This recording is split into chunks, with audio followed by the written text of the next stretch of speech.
আসসালামু আলাইকুম প্রিয় দর্শক, আজকে বরং একটা জরিপ নিয়ে কথা বলি। জরিপটি এরকম যে নির্বাচনে কি হবে, আমাদের রাজনৈতিক অঙ্গনে রাজনৈতিক দলগুলোর প্রতি মানুষের চিন্তাভাবনা কেমন, সমর্থন কেমন অথবা অসমর্থন কেমন, ঘৃণা কেমন, এইগুলি নিয়ে একটা জরিপ। এবং এই জরিপটা করেছেন একটা আন্তর্জাতিক পরামর্শ প্রতিষ্ঠান ইনোভেশন কনসাল্টিং। এর আগেও একাধিক জরিপ করেছে নির্বাচন নিয়ে।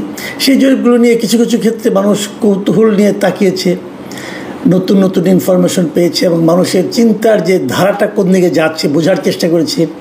আবার কিছু কিছু জরিপ নিয়ে মানুষের মধ্যে এক ধরনের কৌতূহলের বিপরীতে এক ধরনের হাস্যরসও আমি দেখতে পেয়েছি। আমরা দু ধরনের কথাই বলবো। তবে এবার যে জরিপটা হয়েছে, এই জরিপটা তাদের দ্বিতীয় পর্বের ফলাফল নিয়ে তারা আলোচনা করেছে। মানে এর আগে অনেকগুলো করেছে। এর আগে একটা করেছিল এ মাসেই, ঠিক 2-3 দিন আগের ঘটনা। গত শুক্রবারে তারা একটা জরিপ করেছে, 21শে সেপ্টেম্বরও তারা আরেকটা জরিপ প্রকাশ করেছিল। সেটার কথা আমি একটু পরে বলবো। আজকে সর্বশেষ জরিপটা নিয়ে বলি। এটা নিয়ে আমি খুব বেশি একটা ব্যাখ্যা করবো না, আমি খালি কয়েকটা পয়েন্ট বলে যাই আপনাদের কাছে, তাহলে যাতে আপনারা বুঝতে পারেন যে কী হয়েছে।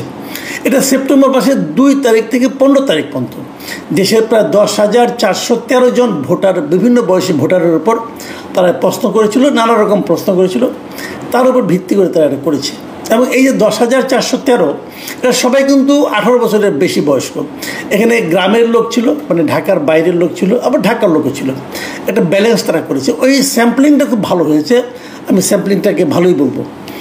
প্রথমত যেগুলি দেখে আপনারা হয়তো আমি জাস্ট পড়ে গেলে বুঝতে পারবেন যে সেখানে ভোট দেওয়ার যারা ভোট দিতে চায় তাদের মধ্যে সবাই কিন্তু বলেনি কাকে ভোট দিতে চায়। এই 10,000 জনের মধ্যে কেবল 4,721 জন বলেছে তারা কাকে ভোট দিতে চায়, বাকিরা বলেনি। যারা বলেছে তাদের মধ্যে 41.30% বলেছে তাদের পছন্দের দল হচ্ছে বিএনপি, আর জামাতে ইসলামকে পছন্দ করেছে 30.30%। আর জাতীয় নাগরিক পার্টি মানে এনসিপি, যেটাকে আমরা অনেক সময় কিংস পার্টিও বলি, সেই এনসিপিকে পছন্দ করেছেন মাত্র 4.10% লোক। মানে এনসিপির কিন্তু চূড়ান্ত ভরাডুবি। অনেকে আবার জিজ্ঞাসা করেছে, অনেকে আবার এটাও বলেছে তারা এগুলো কোনোটাকে পছন্দ করে না, তারা আওয়ামী লীগকে পছন্দ করে। আওয়ামী লীগ কিন্তু নির্বাচনে অংশ নিতে পারবে এটা এখনও মনে হচ্ছে না। তো আওয়ামী লীগের প্রতি পছন্দ দেখিয়েছে 18.8% মানুষ।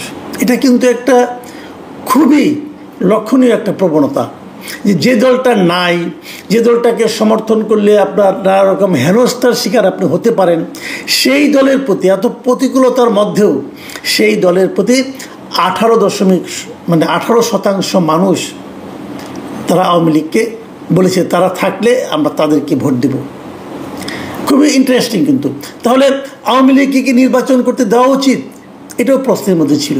এবং দেখা গেছে যে প্রায় অর্ধেক মানে 45.79% বলেছেন মানুষ, উত্তরদাতা বলেছেন যে তারা মনে করেন আওয়ামী লীগকে নির্বাচনে অংশ নেওয়ার সুযোগ দেওয়া উচিত। আর এর বিপরীত দিকে 45.58% উত্তরদাতা মনে করেন বিচার হওয়ার আগে আওয়ামী লীগকে নির্বাচনে অংশ নিতে দেওয়া উচিত নয়। লক্ষ্য করুন, এখানেও কিন্তু অল্প ব্যবধান হলেও বেশিরভাগ লোক কিন্তু বলেছেন যে আওয়ামী লীগকে নির্বাচনে অংশ নিতে দেওয়া উচিত।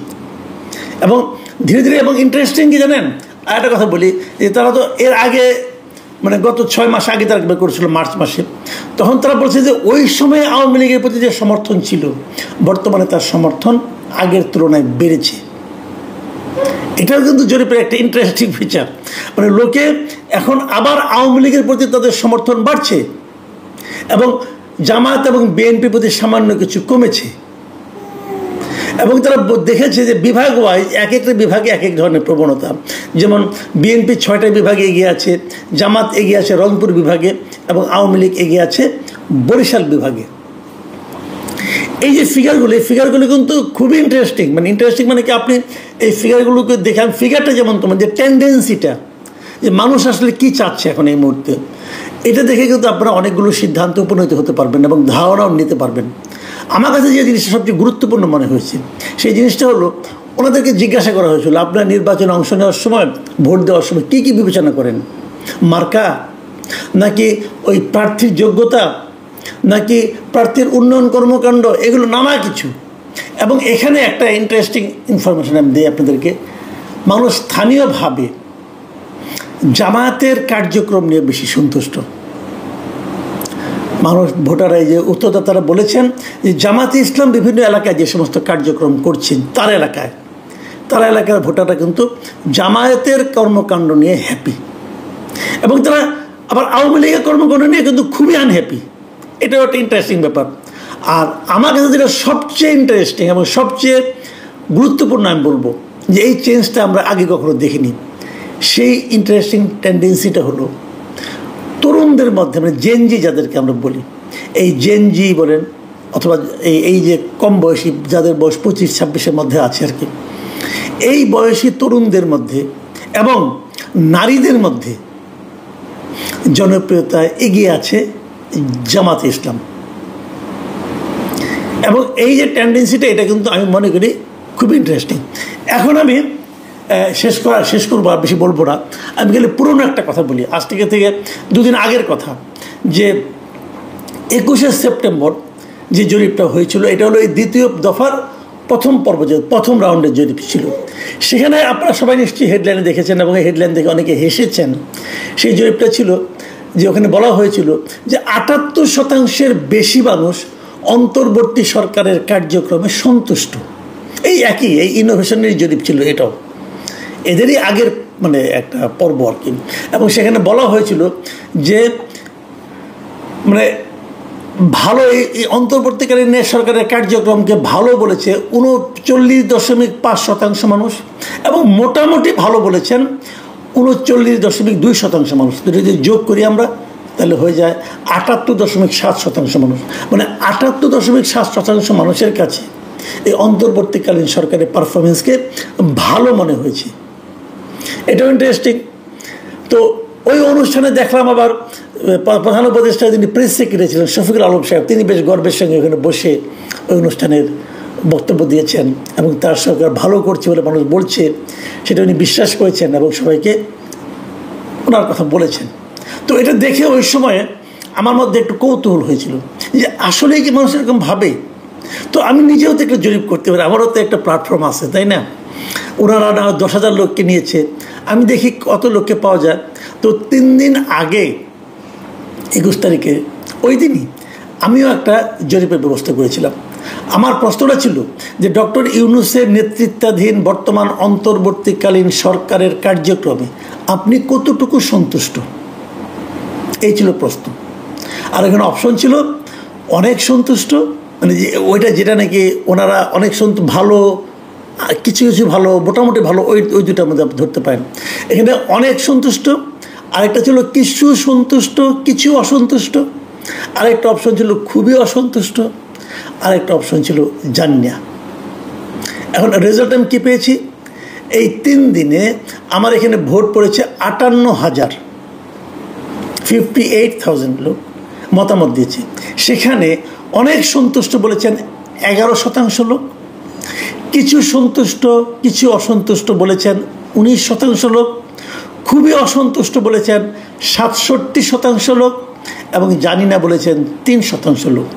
আমি যদি অনেক সন্তুষ্টের সঙ্গে কিছু সন্তুষ্ট এবং কিছু অসন্তুষ্ট দুটোকে যোগ করি তাহলে সেটা দাঁড়ায় 30%। তাহলে 30% লোক তারা এই সরকারের উপর মোটামুটি হ্যাপি, আর খুবই আনহ্যাপি সংখ্যা কত, মানে পার্সেন্টেজ কত, 67%। আমিও মানে বাংলাদেশিদের উপরে করেছি, কারণ বাংলা ভাষায় করেছি আমি। এখানে তো আর আমেরিকান লোকে অংশ নেবে না, হয়তো বিদেশে যারা অবস্থান করছেন বাংলাদেশে তারাও হতে পারেন, তারাও তো এবার ভোট দিতে পারবেন। কাজে আমি বুঝতেই পারলাম না যে আমার এখানে যেটা 30% হলো সেটা ইনোভেশনের হিসাবে 78% হলো কী করে, আমার কাছে ক্লিয়ার না। তারপরেও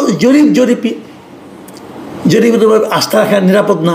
আপনারাও জরিপের উপর আস্থা রাখেন না, ইনোভেশনের উপরেও রাখেন না, আমার উপরেও রাখেন না, কোনো সমস্যা নাই। তবে যে টেন্ডেন্সিগুলি বললাম এগুলো মাথায় রাখেন। প্রিয় দর্শক, এখন এই পর্যন্তই। আল্লাহ হাফিজ।